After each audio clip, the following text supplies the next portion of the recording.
like it's going to be a little bit better day. So today we are going to do number 6 on your chapter 15 lab.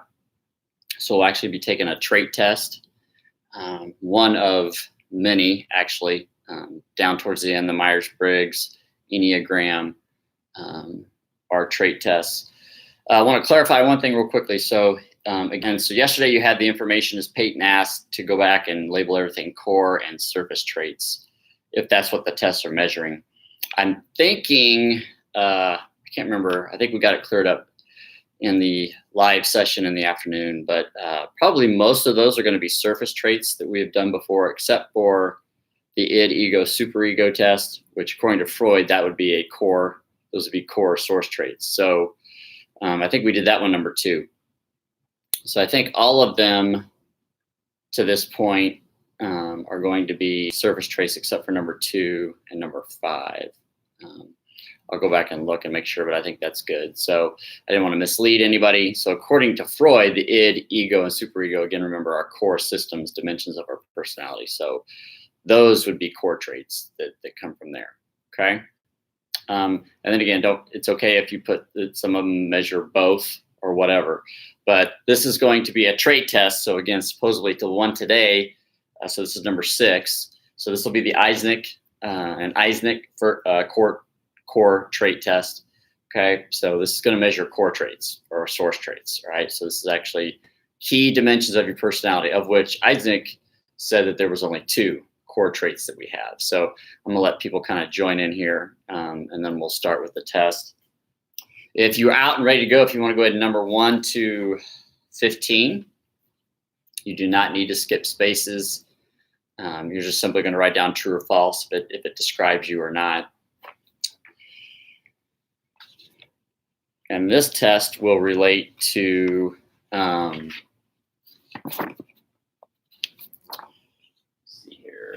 Eysenck theory is on page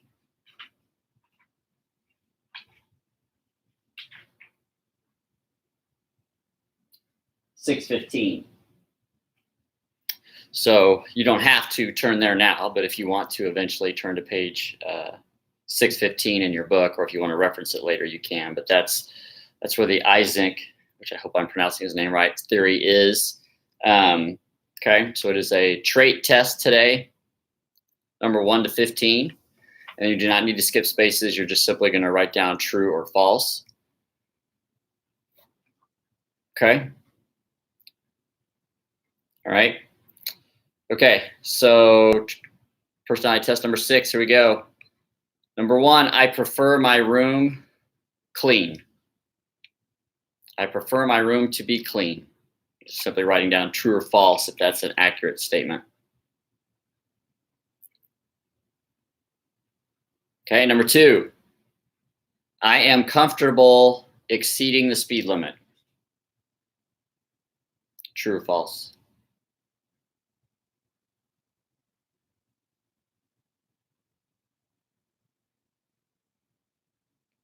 Number 3, I study regularly.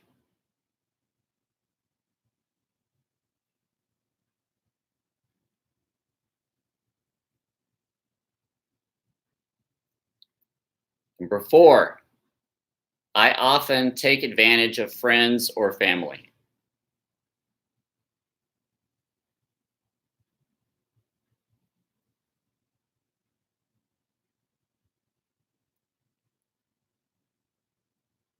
Okay, number 5, I frequently ask questions in uncomfortable situations or silence. Okay, so I frequently ask questions in uncomfortable situations or uncomfortable silence. I think we have a bunch of those students. Okay, number 6, when working in groups, I always contribute. Okay, so there's an absolute there. I always contribute.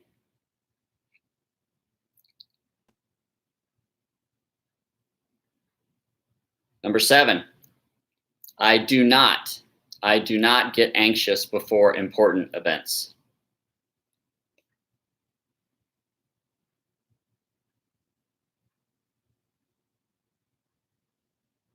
Okay, number 8, I am truly comfortable with myself and my surroundings.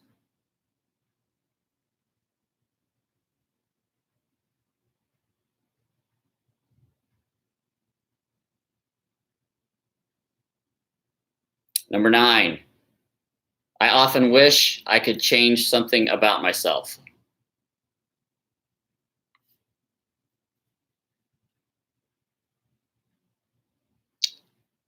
Number 10, I set unrealistic goals.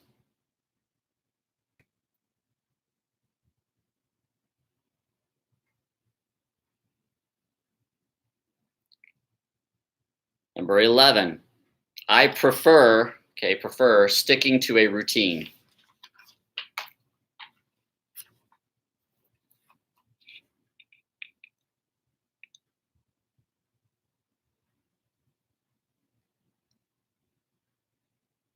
Number 12, I prefer to work by myself.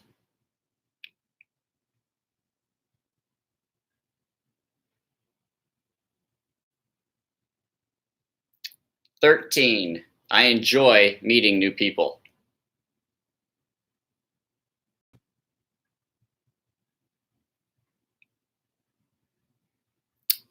14, I would rather spend my time at home rather than out with friends."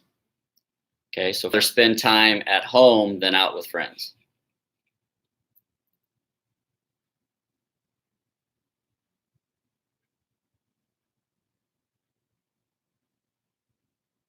And number 15, PDA, public display of affection, does not bother me. Does not bother me.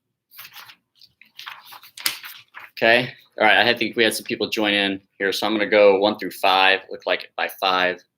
So again, just writing true or false. Number 1 is I prefer my room clean. Okay, so not what is it now, but do you prefer it clean? Number 2, I am comfortable exceeding the speed limit.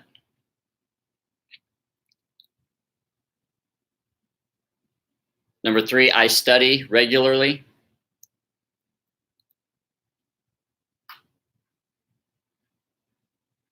Number 4, I often take advantage of friends and family. And number 5, I frequently ask questions in uncomfortable situations and uncomfortable silence. Okay, did it cut out anywhere? Does anybody need me to repeat a number?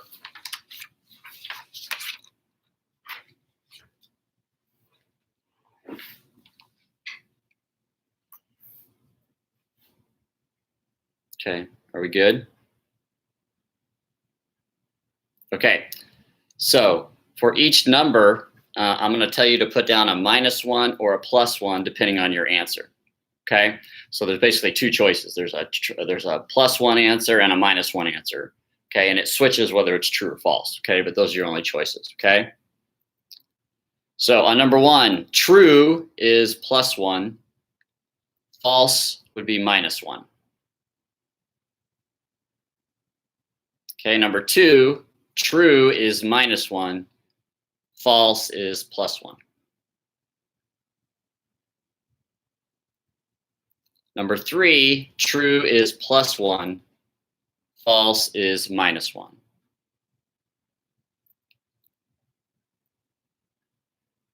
Number 4, true is -1, false is +1. Number 5, true is -1, false is +1.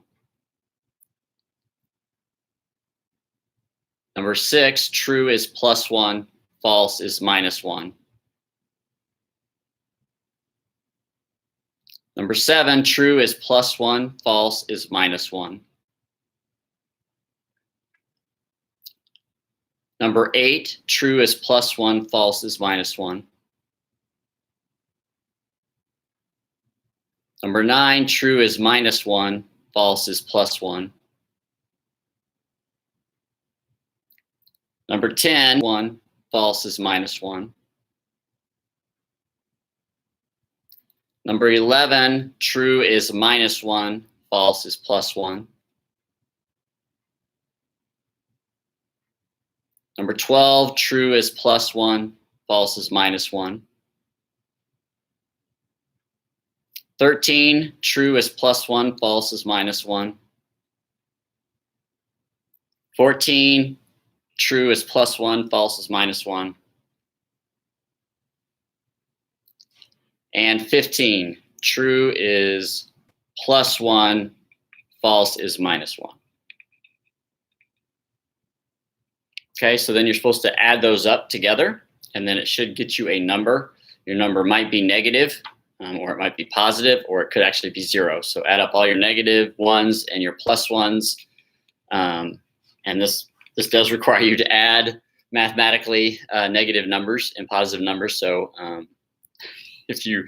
I do have students who have forgotten how to do that, but if you have forgotten how to do that, then you can do it later. But I'll give you the scale here.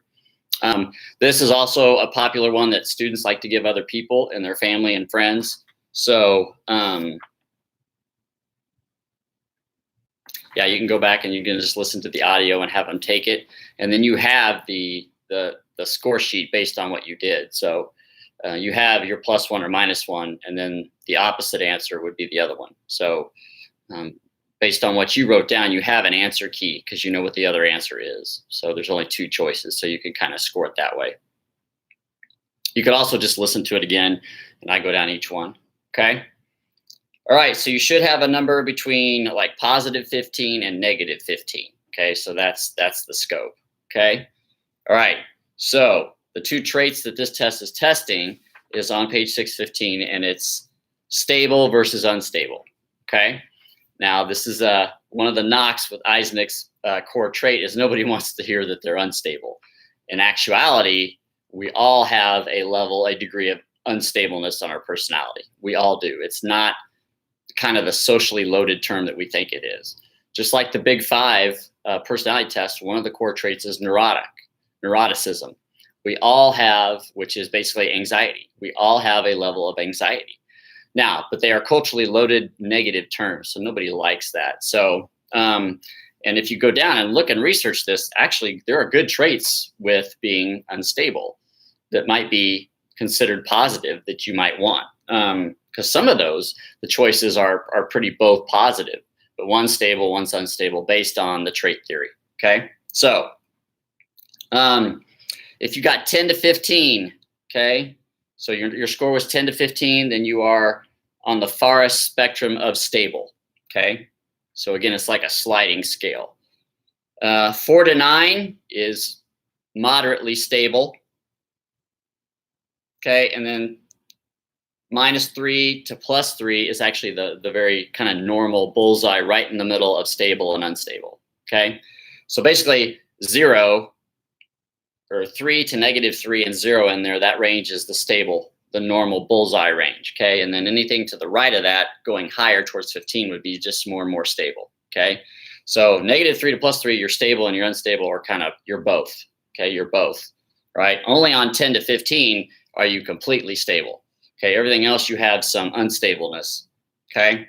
-4 to -9 is that you're moderately unstable. And then -10 to -15, you have more unstable traits, mostly as the dimension of your personality, okay? All right, so if you go back and you look at question number 2, am I comfortable with exceeding the speed limits? I think most of us are gonna answer yes to that. I mean, I know that I would, and that's an unstable trait, okay? So again, it doesn't necessarily mean, it's not saying psychotic and normal. It's just saying, do you have unstable personality traits, careless traits, rash traits, impulsive traits, things like that. So it's not the culturally loaded unstable term that you kind of get in society, okay? All right, so, and again, I wish we were in class. I'd love to have people raise their hands, and you see that most of us have an unstable dimension to our personality, okay? But again, remember, it's on a scale. So -10 to -15 would be, there's basically, you have mostly unstable traits. 10 to 15, you have mostly stable traits, and then we slide it, up and down. Okay, so we have a dimension. So it's important too to remember that most of our trait tests, most of our professional, reliable, and valid personality tests have a scale. So again, extrovert, introvert, and I'm going to be on a scale sliding between those two. So I'm going to have a degree of extroversion, a degree of introversion. Okay, so this one is basically saying the same thing, stable and unstable. I've got a degree where I am on that scale of unstableness and stableness. Which one, am I leaning towards? Okay, if you're -3 to +3, you're right in the middle of those two. So it identifies that you have some unstableness, but it's just right, you're moderated between the two. Okay, which again is why, and I took it last night, I'm going to tweet it out with extra credit coming up. It's going to be kind of a scavenger hunt leading you to my personality trait. But I took the statistical character personality test last night, and it's a very good experience. It's a very educational experience based on a lot of data. And it's going to help us tomorrow. I'll refer to it as we talk about AP Learning Targets number 1 and 5, about the research on it.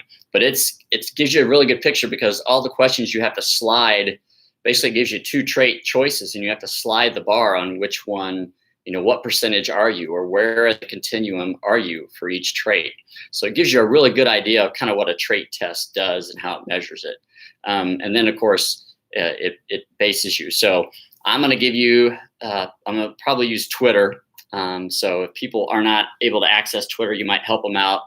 But I'm going to send out a scavenger hunt to my personality, the characters that I represent, and also to see if it can lead you to my Myers-Briggs type indicator. So what 4 letters do I have of the 16 types? And for the people who can get all 4 of those answers correct, so you need to identify my top 3 characters on the character personality trait. Again, that's to encourage you to take it and research it. Just take the 28 one. If you're very fascinated, you can take the 121 question one. I just took the 28 one. And then also in there, it does ask you for your Enneagram type and your Myers-Briggs type. So I might actually have you do the Enneagram as well, since we're doing that. So there'll be 5 answers. There'll be my top 3 characters that are similar to my personality, and it gives a percentage. So like my top matches were 84%. Or 86%, and 84%. So then what they're saying is that I am an 84, 86% match to this character's personality. So again, it's a dimension, it's sliding scale, okay? And then, so give me my Enneagram, my Myers-Briggs, and give me the 3 characters. And then I'll give you hints to the 3 characters, which I think will help you discover those, okay? All right, so today we're gonna be on social cognitive theory. Okay, which is page 623 to 629. So this is going to be our last personality theory that we will discuss. So we're still on AP Learning Target 2 and 3 today. Identify key contributors, all right, to theory, and then also be able to compare and contrast the different theories of personality. Now, first thing, there is some confusion here on this one, because it can be referred to by different names. The book actually switches. If you go back to Learning, chapter 8, it calls this theory social learning theory. Okay. I also refer to it more commonly as behavioral cognitive, because that's basically what it is. And now it's called social cognitive. Okay. So basically, all 3 of those are the same. So basically, social learning is behavioral cognitive. Okay. So it's going to basically look at the cognitive. It believes that there are cognitive factors and behavioral factors in our personality. And it's the interaction of those 2 that give me my personality and then influence my behavior. So I would write down, so you already have Bandura. Albert Bandura is already in your AP notebook, and he probably is in there for these theories, or this theory, called 2 different names, but also for the famous Bobo doll experiment. So again, remember the video of children watching a model beat up a Bobo doll, then they were put in a room with the doll, and they all beat it up the exact same way. So he was testing observational learning here with the Bobo doll experiment, which is why it was in chapter 8. But observational learning is explained by social learning theory and behavioral cognitive theory, which is the same. Basically, it's the same as social cognitive theory, okay? So all 3 of those are basically saying that my personality and my behavior, my learning, comes from the interaction of my environment and my thought processes, okay? Environment and cognitive processes. Okay, so I am going to get traits from my environment, but I'm also going to think about that. Okay, now this again, as we talked about in chapter 8, is a great example of how people can come from a specific environment, but be the complete opposite. So again, somebody who comes from a abusive household, they are not abusive because of the cognitive factors. Okay, the behavioral factors would push them towards that. Okay, but it's their cognitive factors, their thinking, their perception, their interpretation, their analysis of that. Okay, same thing people who come from alcoholic households. Okay, according to behavioral, they're more likely to be alcoholic. But what do we do with the people who are completely the opposite, who don't like alcohol or whatever? Well, we explain that with the cognitive processes. Okay, and we also talk about violent video games. Okay, there's a lot of you that play Fortnite, Call of Duty, those games, and you don't end up being violent. Violent video games, again, don't cause violence. Okay, but it is part of an environment that produces where you're more tolerant to the violence. But what if you're not? Okay, it's your interpretation of it. Okay, all right. So the big term here for this theory is called reciprocal determinism. AP test takers, this will be on your AP test. It generally always is. It's a big kind of huge psychologically relevant term, vocab in the world of psychology.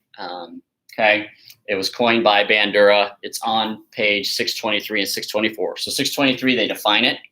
And then 624, they give you this very famous, make sure you have this in your notes, very famous diagram of reciprocal determinism. It's very much like language and thought. Okay, so if you remember when we talked about language and thought have a reciprocal relationship. Thought influences language, language influences thought. Okay, so it's reciprocal. Well, that's what Bandura said happens in the social cognitive theory, is that we have cognitive factors, environmental factors, and our behavior, and they all three reciprocate on each other. Reciprocal determinism. Okay, so cognitive influences behavior, environment influences behavior. Cognitive influences environment, environment behavior. Environment, cognitive, cognitive behavior. Okay, so they all go in a reciprocal relationship. So basically, it's my behavior, my personality, my learning is a interaction between my thinking and my environment. Okay, so there are great examples of this in psychology, which we've already talked about. The one fun one that we usually go over pretty in depth in psychology, AP Psych, is birth order theory. Okay, which is still growing.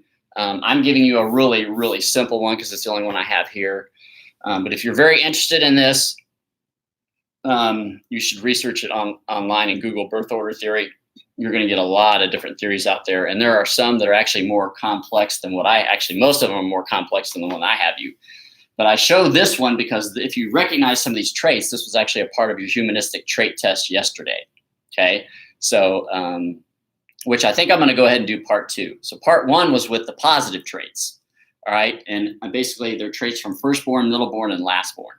Okay, so your 15 traits that you rated yesterday are from these 3 birth order types. Okay, so I wanted to see how you would rate yourself. All right, so birth order theory is social cognitive because what it looks at as it's your family environment, okay, that heavily influences your personality, but it's also your cognitive factors, your interpretation of that environment that creates your behavior and your personality. All right. So, I think if I were to ask you, and I think I have before, how many of you have brothers and sisters, and how many of you then feel like you've been raised differently than your brothers and sisters?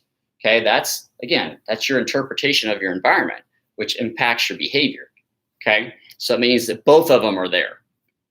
All right. So what we have is, and what we've done in personality and in birth order theory is that we basically created personality types and profiles based on where you fit in your birth order. Okay. So this one, because it has to fit into the humanistic test where I just needed 3 groups of traits to give you, I chose this one. This one basically has firstborn, middleborn, and lastborn. Okay. Most of the theories now actually have it by child. So firstborn, secondborn, thirdborn, fourthborn, only child. There is a youngest child as well. Okay. Now, these personality types and profiles are based on your environment, but also your thinking and your interpretation of your environment, okay? Because this is actually, I think, believed statistically the most accurate profile that they have. Now, they're getting very, very accurate. I think this one and last born or youngest child and only child, I think those are the three that they really, really have nailed down. It's harder to nail down the middle children because there's so many cognitive factors and environmental factors that can kind of change the personality, if you will, okay? So my firstborns, okay, which again, I've asked, and most of my students in AP Psychology this year are firstborns, okay? By far, this is the highest percentage, okay? They are, and I'll move this up, and I'll send a picture of this, on Twitter, so you can kind of take a picture of it and look at it if you want, okay? So they are in control, punctual, organized, serious, academically motivated, reliable, and they're planners, okay? I am a firstborn. My wife is actually a firstborn, okay? But our environments were different. I was the firstborn of 2. She was the firstborn of 3, okay? So there is different environments there, okay? And then also you have to bring in the individual cognitive factors that we have, okay? Middleborn children, okay, are generally loyal, competitive, flexible, social. They are masters at compromise, okay, which is the flexibility, and they're peacemakers, right? They don't get too bent out of shape about anything. They kind of have to blend in, okay?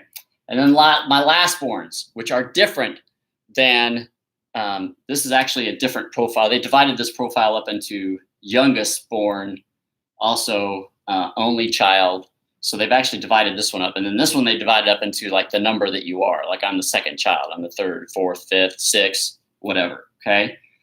Tolerant and accepting, personable, easygoing. In other words, really good with people. This is supposed to be the personality that's best with people. Easygoing, spontaneous, caring, affectionate, and understanding.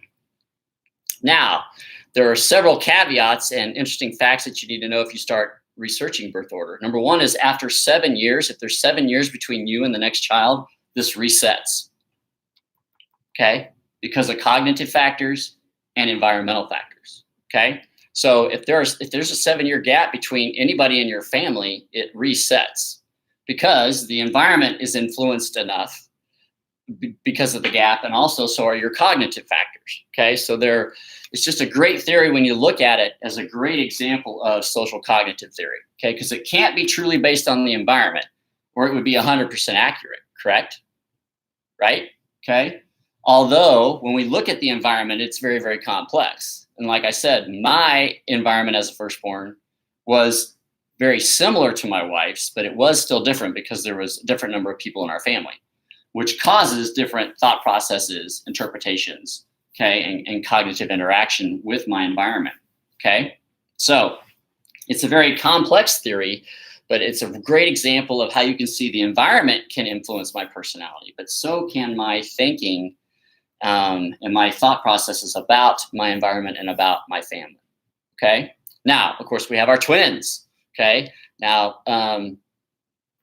birth order is going to say one of them is the firstborn, which is very fascinating. There's a whole bunch of fascinating stuff on the firstborn because it's the most accurate. But they also believe that if the firstborn doesn't take on the firstborn profile, somebody in the family will come up and take it, okay?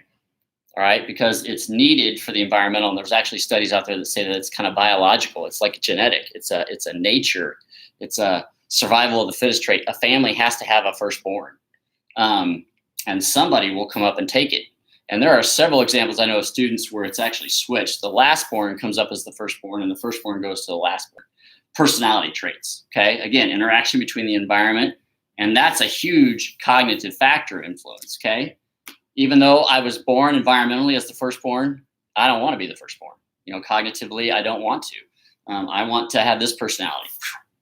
Somebody's got to take the firstborn, and they come up and do it, okay? Because what they have found is that the firstborn is needed for stability, and it helps defeat chaos in a family, which helps the family survive. So there's somebody needs to be, not only needs to take on the firstborn personality. Now, they've also found that with other ones in the middle, okay?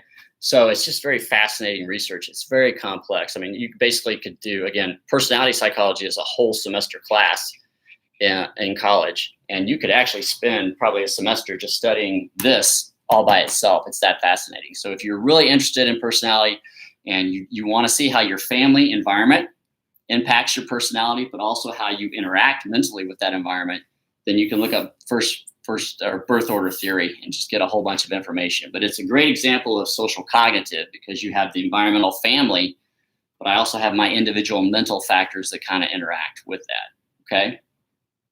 All right. So I'll take a picture of this and post this on Twitter. All right. And then, yeah, and then don't forget, I'll also tweet out the scavenger hunt to my personality. So there'll be 5 answers there, and I'll give you clues probably over the next week. And I'll say clue number 1, clue number 2. I'll take some pictures. And then it's for the people, and you can work in groups, for the people who get the 5 answers correct, there'll be quick trip prizes. Okay. So good luck on that. And then tomorrow, again, we'll be doing learning targets 1 and 5. So we'll talk specifically about the research behind it.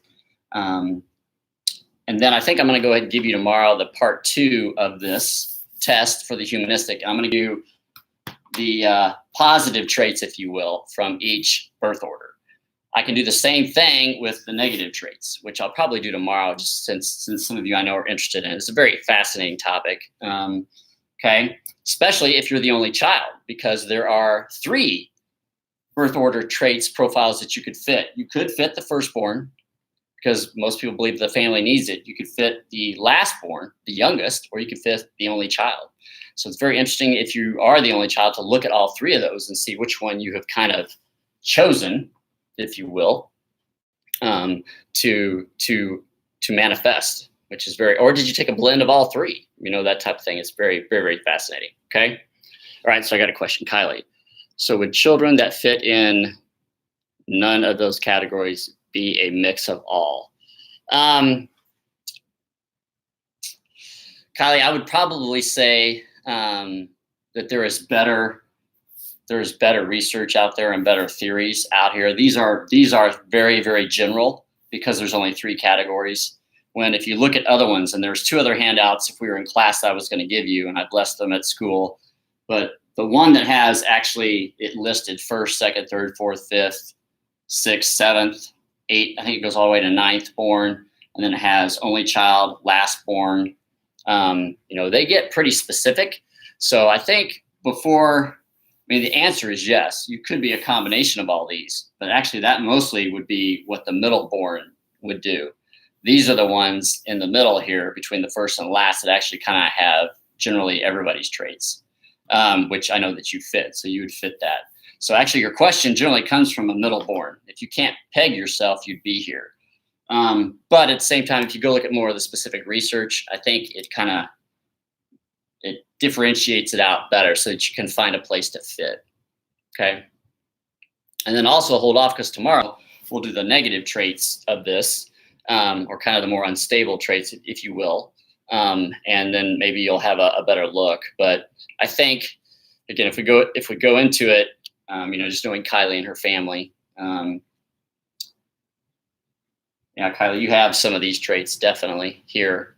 But is that because the true firstborn in your family doesn't?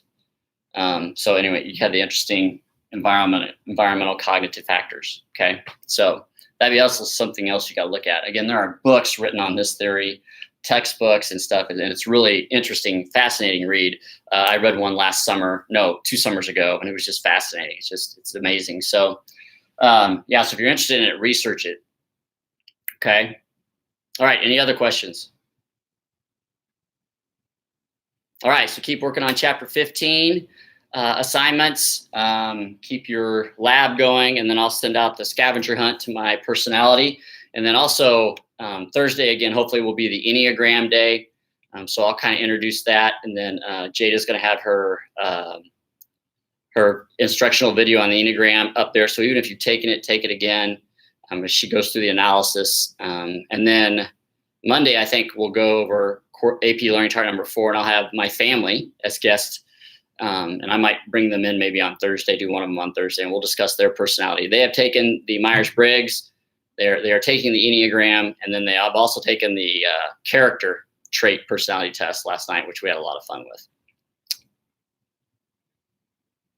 Oh, and Delaney, good job. So Delaney asked a very good question. So environmental factors, does this still happen with families that adopt? Or what happens if you're a blended family? Okay. And those are all environmental factors that will change this. Okay. Now, blended families can, you're going to have people, like they still have found in blended families, somebody takes the firstborn. But yeah, this gets very complicated because your environment is so changed, and so are your cognitive processes.